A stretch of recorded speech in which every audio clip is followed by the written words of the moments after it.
कि एम्पियर किसकी एसआई है, इकाई है आपकी। एम्पियर जो है किसकी एसआई इकाई है? प्रकाश की तीव्रता, विद्युत प्रवाह, विद्युत आवेश, चुंबकीय क्षेत्र। तो एम्पियर जो है जिसकी एसआई इकाई हो जाती, क्या बहुत इजीली से शुरुआत कर रहे हैं,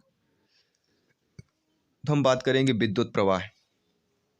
जब 1 सेकंड में विद्युत आवेश का 1 कूलाम या 1 इकाई क्षेत्र होकर गुजरता है तो उसे विद्युत प्रवाह कहते हैं, और इसे 1 एम्पियर कहा जाता है। इसका नाम जो है आंद्रे मैरी एम्पियर के नाम पर रखा गया है। एम्पियर विद्युत प्रवाह की एसआई इकाई है और प्रकाश की तीव्रता को कैंडेला एसआई कहते हैं।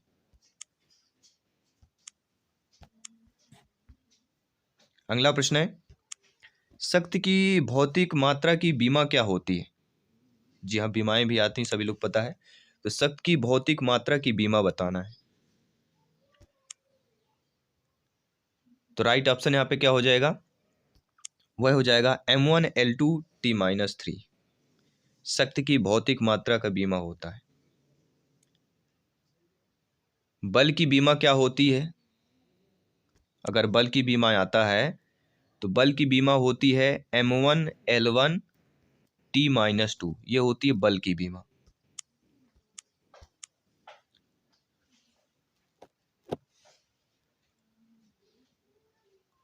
और भी कभी कभी कार्य की बीमा भी पूछा जा सकता है, तो M1L2T-2 ये होती है कार्य की बीमा। इसके साथ साथ और क्या क्या पूछा जा सकता है? दाब की बीमा।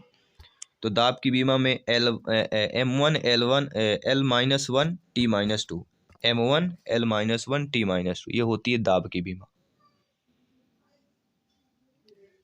ठीक है। अगला जो प्रश्न दिया गया है, चुंबकीय फ्लक्स घनत्व की इकाई क्या होती है? चुंबकीय फ्लक्स घनत्व की इकाई क्या होती है, सभी बताइए। न्यूटन, टेस्ला, अर्ग, वेब। वह होती है टेस्ला। चुंबकीय फ्लक्स घनत्व की यूनिट क्या होती है, इकाई टेस्ला होती है।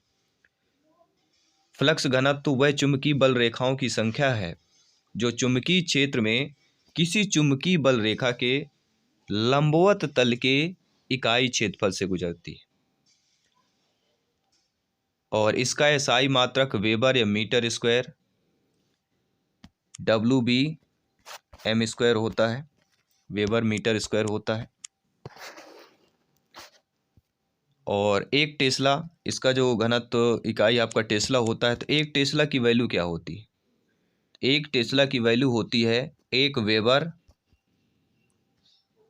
वेबर को हम WB से डिनोट करते हैं, 1 वेबर/मीटर स्क्वायर। और इसकी बीमा क्या होती है? 1 टेस्ला की बीमा अगर पूछ लिया जाए तो क्या करेंगे? तो ML0T-2 A 1 ये इसकी बीमा होती है। ML0T-2 A 1। पूरा डिटेल से जानेंगे, कोई भी पूछा जा सकता है। निम्नलिखित में से क्या ठोस अपशिष्ट का जैव अपघटनीय रूप है? और वह कहला जाता है कंपोस्ट। कंपोस्ट जो होता है ठोस अपशिष्ट का जैव अपघटनीय रूप होता है।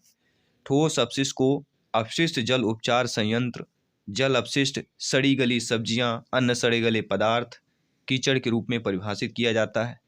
केवल वायु प्रदूषण, कचरा और अर्धठोस की बात करती है।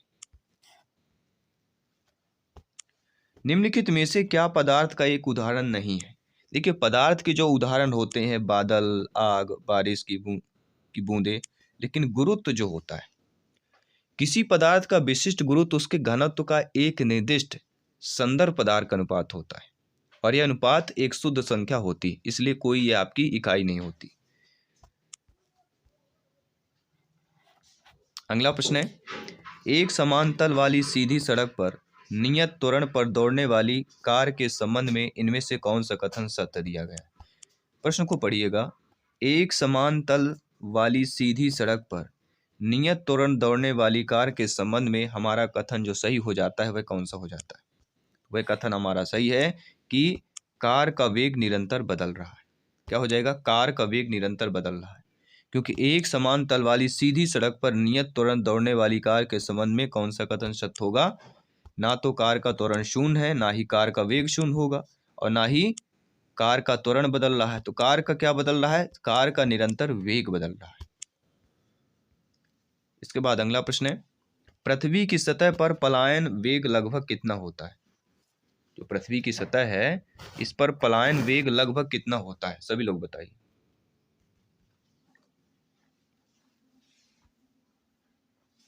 तो आपका 11.2 किलोमीटर पर सेकंड होता है।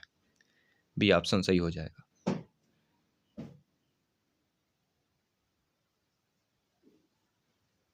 और पृथ्वी तल से किसी वस्तु को 11.2 किलोमीटर प्रति सेकंड या इससे वेग से ऊपर किसी भी दिशा में फेंक दिया जाए तो वस्तु फिर पृथ्वी तल वापस नहीं आएगी। अगर इससे ऊपर फेंक दिया जाएगा 11.2 किलोमीटर या इससे अधिक वेग से ऊपर किसी भी दिशा में फेंक दिया जाए तो ये वस्तु फिर पृथ्वी तल में वापस नहीं आएगी। ये रीजन समझ लीजिए। अगला है, एक टैंक को एक समान क्षैतिज त्वरण से एक द्रव आंशिक रूप से भरा गया है। निम्नलिखित में से एक टैंक में द्रव की सतह के लिए कौन सा कथन सत्य होगा? एक टैंक के लिए द्रव का जो कथन हमारा सत्य हो जाता है वह कौन सा हो जाएगा? वह होगा, द्रव की सतह गति की दिशा में गिरता है और टैंक के पीछे की ओर उठता है। और एक आपके जब एग्जाम होगा तो शायद हो सकता है टैंक की आकृति भी दी रहे, ऐसे 4 ऑप्शन आपकी स्क्रीन पर दिए जाएंगे। तो एक टैंक को एक समान क्षैतिज त्वरण से एक द्रव आंशिक रूप से अगर भरा गया है तो उनमें से एक टैंक में द्रव की सतह के लिए कौन सा कथन सत्य होगा? वह कथन सत्य होगा कि द्रव की सतह गति की दिशा में गिरता है और टैंक के पीछे की ओर उठता है। बहुत ही इजीली प्रश्न था, लेकिन थोड़ा समझना जरूरी है।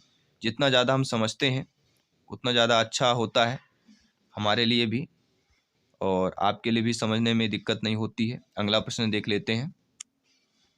कौन सा बल वस्तु के गति के विपरीत दिशा में कार्य करता है जो भूमि की सतह और वस्तु की गति का विरोध करने वाले वस्तु को बीच लगता है? वस्तु के बीच लग रहा है।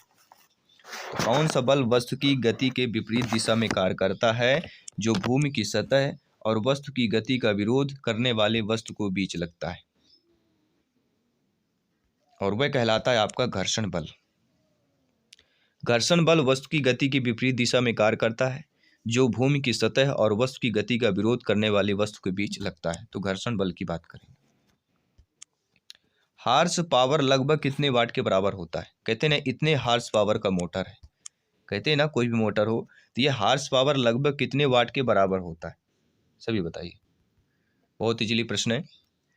और ये होता है, क्या हम 750 कर रहे हैं या 1000 कह रहे हैं? सभी लोग बताइए। देखिए, international system of units SI में आपका जो है एक औसत यानी हार्स पावर का विद्युत समतुल्य 746 वाट। कितना? 746 वाट। और ऊष्मीय समतुल्य 2545 BTU ब्रिटिश थर्मल यूनिट प्रति घंटा है। तो हम यहाँ पे 750 जो दिया गया है वह हमारा यहाँ पे सही हो जाएगा। इसके बाद अगला प्रश्न है कि प्रकाश वोल्टी सेल के प्रयोग से सौर ऊर्जा के रूपांतर के दौरान निम्नलिखित में से किसका उत्पादन होता है? प्रकाशीय ऊर्जा का, विद्युत ऊर्जा का, रासायनिक ऊर्जा का या ऊष्मीय ऊर्जा का होता है? तो प्रकाश वोल्टी सेल के प्रयोग से सौर ऊर्जा के रूपांतर के दौरान निम्नलिखित में से किसका उत्पादन होता है? सभी लोग बताइए। तो ये आपकी विद्युत ऊर्जा का उत्पादन होता है। किसका होता है? विद्युत ऊर्जा का उत्पादन होता है। अगला प्रश्न है, किसी चलती हुई वस्तु की गति को आधा करने पर उसका जो है क्या होगा? माने कोई भी वस्तु चल रही है उसकी गति अगर आधा कर दी जाए तो गतिज ऊर्जा प्रारंभिक का 1/4 हो जाएगी, गतिज ऊर्जा प्रारंभिक का 4 गुना हो जाएगी, गतिज ऊर्जा में कोई परिवर्तन नहीं होगा या त्वरण 2 गुना हो जाएगा। तो किसी चलती हुई वस्तु को गति को अगर आधा कर दिया जाता है तो वह जो है गतिज ऊर्जा प्रारंभिक उसका क्या होगा? 1/4 हो जाती है। किसी वस्तु की गतिज ऊर्जा जो है बराबर क्या होता है? 1/2 mv² होता है। यदि वस्तु की गति भी है तो के बराबर क्या होगा? 1/2 mv² हो जाएगा। ठीक है, इस फार्मूले से आप लोग, और गति को आधी करना है तो v की वैल्यू यहाँ पे क्या हो जाएगी? v/2 हो जाएगी। तो 1/2 m करेंगे। अब v/2 है तो m की जगह v²/4 हो जाएगा। तो यहाँ पे हमारी वैल्यू क्या आ जाएगी, 1/4 इंटू 1/2 mv² हो जाएगी। ठीक है, तो 1/4 हो जाती कि नहीं हो जाती। ठीक है, इसके बाद अगला प्रश्न दिया गया है कि तड़ित बिजली चमकने, जो तड़ित होती है बिजली चमकना में वृक्ष में आग भी लग सकती है, क्योंकि इसमें अत्यधिक मात्रा में क्या होता है, जो बिजली तड़कती है, तड़ित बिजली होती है, बिजली चमकना जो है, वृक्ष में आग क्यों लग सकती है, क्योंकि इस बिजली में अधिक मात्रा क्या होती है, तो इस बिजली में जो है अधिक मात्रा की विद्युत ऊर्जा की होती है। तड़ित अथवा आकाशीय बिजली वायुमंडल में विद्युत आवेश का स्थानांतरण और उससे उत्पन्न कड़कड़ाहट को कहा जाता है। अगला है, मनुष्य पृथ्वी पर न्यूनतम भार तब डालता है जब वह बैठा होता है, खड़ा होता है, दौड़ता है, वह लेटा होता है। तो मनुष्य पृथ्वी पर न्यूनतम भार तब डालता है जब वह क्या कर रहा होता है, जब वह लेटा हुआ होता है। किसी पिंड का क्षेत्रफल जितना अधिक होगा वह पृथ्वी पर उतना कम दबाव लाएगा, क्योंकि दबाव बराबर क्या होता है, जी हाँ, दबाव बराबर क्या होता है, सभी लोग बताइए। दबाव बराबर होता है बल बटे क्षेत्रफल। ठीक है, दबाव बराबर बल बटे क्षेत्रफल होता है। तो यदि मनुष्य पृथ्वी पर लेटा होगा तो वह पृथ्वी पर न्यूनतम दबाव या भार डालेगा। अगला है, एक द्रव की बूंद एक साबुन के बुलबुले की त्रिज्याएं समान है। यदि द्रव की बूंद में दाब अधिक मान P1 व साबुन के बुलबुले में दाब अधिक मान P2 हो तो इसकी वैल्यू क्या हो जाएगी। तो एक द्रव की बूंद एक साबुन के बुलबुले की त्रिज्याएं समान दी गई है। यदि द्रव की बूंद में दाब अधिक मान P1 व साबुन के बुलबुले में दाब अधिक मान P2 दिया गया है तो हमारी जो वैल्यू आ जाएगी P1 बराबर 2P2 आ जाएगी। तो होगा P1 बराबर 2P2 आ जाएगी।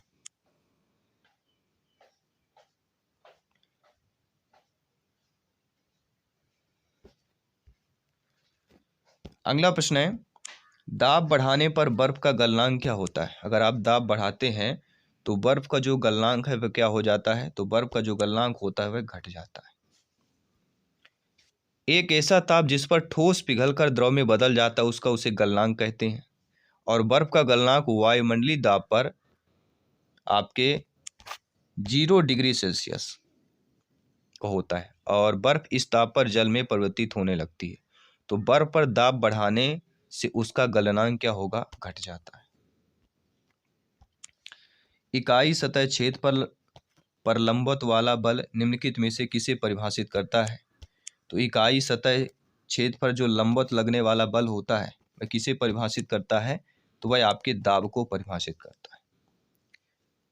किसी सतह की इकाई क्षेत्र पर लगने वाले अभिलंब बल के दाब को कहते हैं और इसकी इकाई यूनिट प्रति वर्ग मीटर होती है। और दाब एक कौन सी राशि है, दाब एक अदिश राशि है। प्रश्न है जो स्क्रीन पर ऑलरेडी आ चुका है कि एक पतली छोटी सुई पानी में तैर सकती है सतही तनाव के कारण, पानी की अपेक्षा कम दबाव के कारण, केशिका के कारण या सुई के हल्के वजन के कारण। तो एक पतली छोटी जो सुई होती है वह पानी में क्यों तैर सकती है, इसका रीजन क्या होता है, इसका रीजन होता है सतही तनाव के कारण। आमतौर पर धातु की सुई में पानी डूब जाती है क्योंकि उनमें पानी की तुलना में घनत्व अधिक होता है। हालांकि जब इसे हम क्षैतिज रूप से रखते हैं और सुई द्वारा जो बल लगाया जाता है दबाव, वह सतह के तनाव से कमजोर होता है, इसलिए वह तैर सकती है। अगला प्रश्न देख लेते हैं, नमक को बर्फ के साथ मिलाने से उसका हिमांक क्या होता है।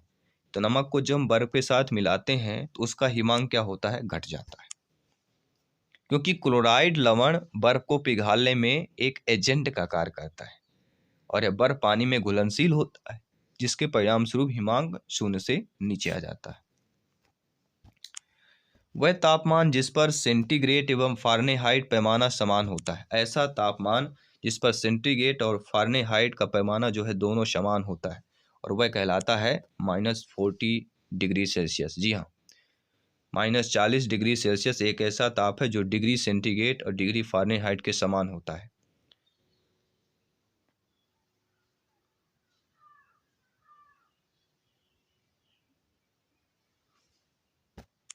अगला प्रश्न देख लेते हैं। ऑक्सीजन का क्रांतिक ताप कितना होता है? तो ऑक्सीजन का जो क्रांतिक ताप होता है वह 118.8 डिग्री सेल्सियस होता है। क्रांतिक ताप वह स्थिति होती है जिसके नीचे गैसों को दाब द्वारा द्रव में नहीं बदला जा सकता है। बर्फ की गुप्त ऊष्मा क्या होती है? तो बर्फ की जो गुप्त ऊष्मा कहलाती है वह आपके 80 कैलोरी प्रति ग्राम होती है।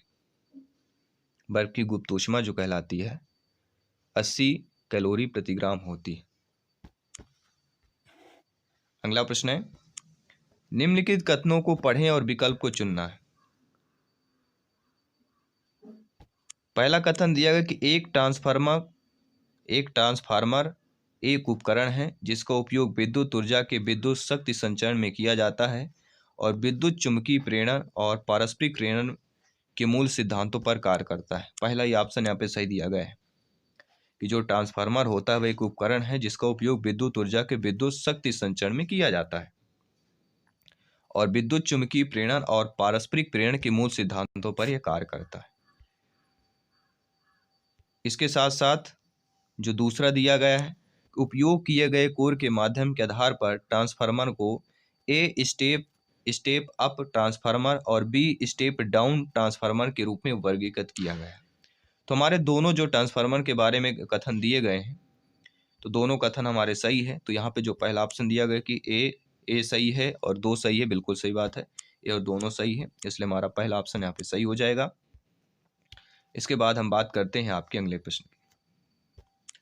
विद्युत का सबसे अच्छा चालक क्या होता है? तो विद्युत का जो सबसे अच्छा चालक होता है वह आपका कापर होता है। जी हाँ, सबसे अच्छा विद्युत का चालक क्या माना गया? कापर माना गया। वे चालक या धातुएं जिनमें विद्युत धारा प्रवाहित करने के लिए कम प्रतिरोध वाले इलेक्ट्रॉन की आवश्यकता होती है, अच्छे चालक कहलाते हैं।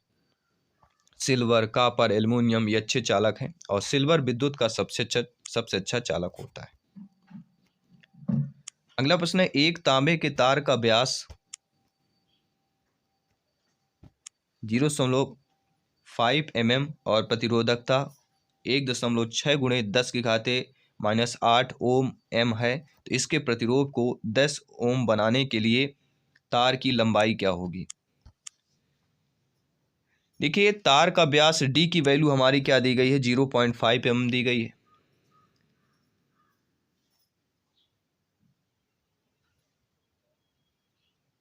अर्थात 0.5 × 10⁻³ कापर का प्रतिरोध P बराबर क्या दिया गया है? तो कापर का प्रतिरोध P की वैल्यू क्या दी गई है? आपके 1.6 10⁻n8 ओम एम दी गई है और इच्छित प्रतिरोध R बराबर क्या दिया गया है? 10 ओम दिया गया है। तो फार्मूले पे क्या होता है? हमारा फार्मूला होता है कैपिटल R = PL/A। इसके वैल्यू आपको रख देना है और सॉल्व कर लीजिएगा, आपकी वैल्यू निकल के आ जाएगी 122.7 m निकल के आपकी वैल्यू आ जाएगी। ठीक है। इसके बाद अगला प्रश्न दिया गया है, प्रतिरोध R वाला एक तार का टुकड़ा 5 बराबर भागों में काटा गया, फिर इन भागों को समांतर में जोड़ा गया। यदि इस संयोजन का समतुल्य प्रतिरोध R है तो R/R' का अनुपात पूछा जा रहा है, कितना होगा?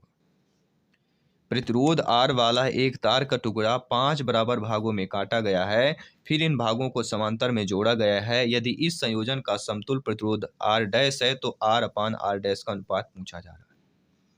देखिए, 5 टुकड़ों में प्रतिरोध हमारा क्या होगा? R/5 हो जाएगा, समझिएगा। और समांतर के समतुल्य प्रतिरोध हमारा क्या हो जाएगा? समांतर के समतुल्य प्रतिरोध 1/R' बराबर 5/R धन 5/R धन 5/R धन 5/R धन 5/R, 5 बार लिख लेना। मतलब टोटल हमारा क्या गया? 25/R आ गया। तो R' की वैल्यू क्या हो जाएगी? R' मतलब इसका विलोम प्रतिलोम, तो इसका R/25 हो जाएगा। ठीक है। तो यहाँ पे जो आपकी वैल्यू r/25 दी होगी,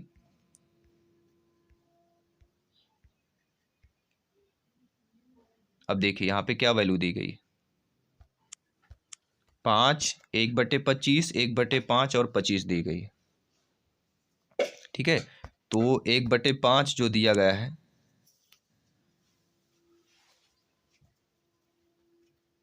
आर डैश की वैल्यू कितनी हो गई, r/25,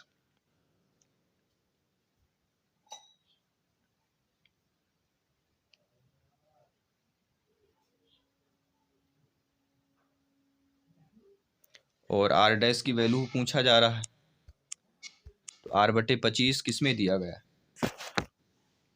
ठीक है, चलिए बात कर लेते हैं अगले प्रश्न की। अगला प्रश्न है, साधारणतः एक ट्रांसफार्मर की क्षमता कितनी होती है। नॉर्मल तौर पर देखा जाए ट्रांसफार्मर की जो क्षमता कहलाती है वो कितनी होती है, और वह होती है 90% से ऊपर। कितनी होती है, 90% से ऊपर होती है।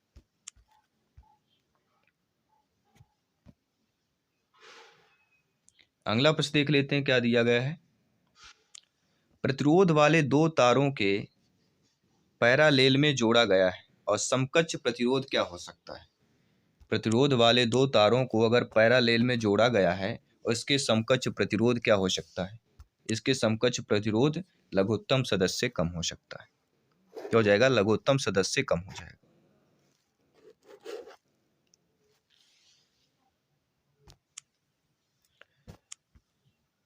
इसके बाद अगला प्रश्न क्या पूछा जा रहा है। एक ध्वनि तरंग को 450 मीटर प्रति सेकंड की चाल के साथ एक माध्यम से प्रसारित किया जाता है। यदि तरंग की आकृति 1500 हर्ट्ज है तो प्रयुक्त ध्वनि तरंग की तरंग लंबाई क्या हो जाएगी। तो वह हो जाएगी आपकी 0.3 मीटर हो जाएगी। क्योंकि यहाँ पे फार्मूला क्या होता है, ध्वनि की चाल क्या दी गई है, 450 मीटर प्रति सेकंड। ध्वनि की आवृत्ति 1500 हर्ट्ज दी गई है। हमें निकालना है ध्वनि का तरंग दैर्ध्य, लेमडा निकालना है, और इसके लिए फार्मूला क्या होता है, F बराबर V/λ होता है। F की वैल्यू रख दीजिए, और यानी कि लेमडा बराबर हमारे यहाँ से क्या वैल्यू निकल के आ गया, लेमडा बराबर आएगा 450/1500। ठीक है, और इसको तो आप लोग अब सॉल्व कर लेंगे। लेमडा बराबर 0.3 मीटर हमारा वैल्यू निकल के आ जाएगी। निम्नलिखित में से कौन सी एक अनुप्रस्थ तरंग नहीं होती है। देखिए, प्रकाश तरंग, माइक्रोवेव, रेडियो, ये अनुप्रस्थ तरंग है, लेकिन ध्वनि तरंग जो होती है आपकी अनुप्रस्थ तरंग नहीं होती, क्योंकि ध्वनि तरंगे अनुदैर्ध्य तरंगे होती। प्रकाश, रेडियो, माइक्रो, ये हमारे अनुप्रस्थ होती। ध्वनि कौन सी होती